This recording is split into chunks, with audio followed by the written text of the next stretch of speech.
Assalamualaikum warahmatullahi wabarakatuh. Salam guru penggerak.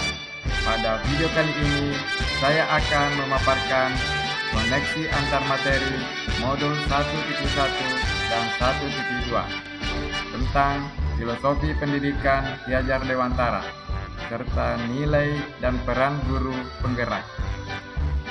Refleksi ini menggunakan model 4P yang akan menjabarkan peristiwa, perasaan, pembelajaran, dan penerapan ke depan.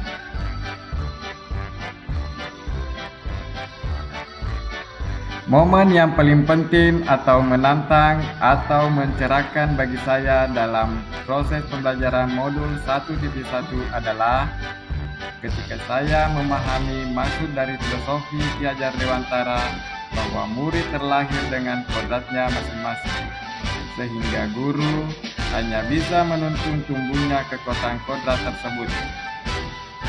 Jika murid diibaratkan sebagai benih yang ditanam petani, maka petani hanya bisa merawat dan memberi perlakuan yang pada benih agar dapat tumbuh dengan baik.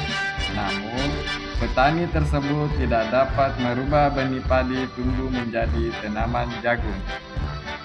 Begitu pula dengan guru. Guru tidak bisa merubah kodrat, melainkan dapat menuntun tumbuhnya laku murid. Sedangkan momen yang paling penting atau menantang bagi saya dalam proses pembelajaran modul 1.2 ialah saat saya mengetahui bahwa seorang guru penggerak tidak hanya bertugas untuk mendidik murid saja, namun juga diharapkan dapat menjalani kelima peran guru penggerak, yaitu 1. Sebagai pemimpin pembelajaran, 2. Sebagai coach bagi guru lain, 3. Sebagai pendorong kolaborasi, 4. Mewujudkan kepemimpinan murid, dan yang kelima, penggerak komunitas praktisi. Nah, saya banyak belajar dan melakukan aksi nyata untuk mengimplementasikan peran-peran tersebut agar dapat menguatkan nilai-nilai guru penggerak di dalam diri saya.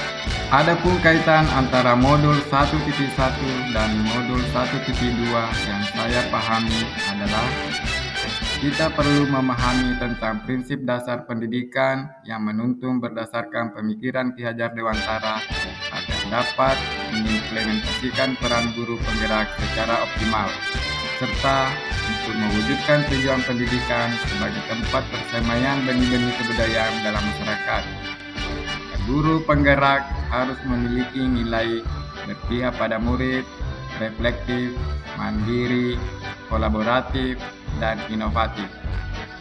Saat momen penting itu terjadi, saya merasa bagaikan tanaman yang diguyur hujan. Saya mendapat pencerahan tentang bagaimana menuntun murid tanpa merasa takut gagal dalam mendidik, sebab murid memiliki kodratnya masing-masing. Saya tidak lagi menganggap keberhasilan dalam mendidik diukur dari ketuntasan belajar siswa pada aspek kognitif, melainkan melihat semua aspek. Sebelum momen itu terjadi, saya berpikir bahwa seorang guru dikatakan gagal dalam mendidik ketika ada muridnya yang mendapat nilai rendah pada mata pelajaran yang ia ampuh. Selain itu, saya juga menganggap bahwa setiap murid adalah sama, sehingga saya memberi perlakuan yang sama pula kepada semua murid tanpa memikirkan kebutuhan belajarnya maupun minat dan bakatnya. Nah, sekarang saya memahami bahwa murid terlahir dengan kekuatan kodratnya masing-masing. Ibaratnya, seekor ikan tidak harus mampu terbang. Maka, mendidik itu tidak hanya mentransfer ilmu semata, melainkan menuntun murid agar memiliki budi pekerti yang luhur. Murid memiliki karakteristik yang beragam.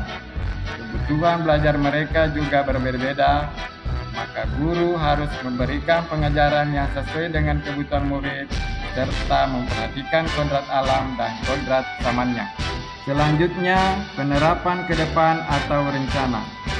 Apa pengembangan diri yang sederhana, konkret, dan rutin yang dapat saya lakukan sendiri dari sekarang?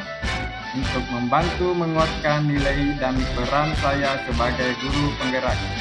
Antara lain, saya melakukan inovasi pembelajaran yang melibatkan murid untuk berperan aktif sebagai subjek pembelajaran, serta rutin melakukan refleksi pembelajaran. Selain itu, saya juga melakukan pengimbasan kepada guru lain terkait inovasi pembelajaran tentang pemanfaatan teknologi dalam implementasi kurikulum Merdeka.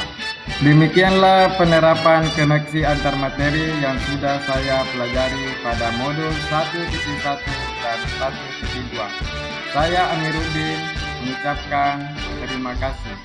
Salam guru penggerak. Assalamualaikum warahmatullahi wabarakatuh.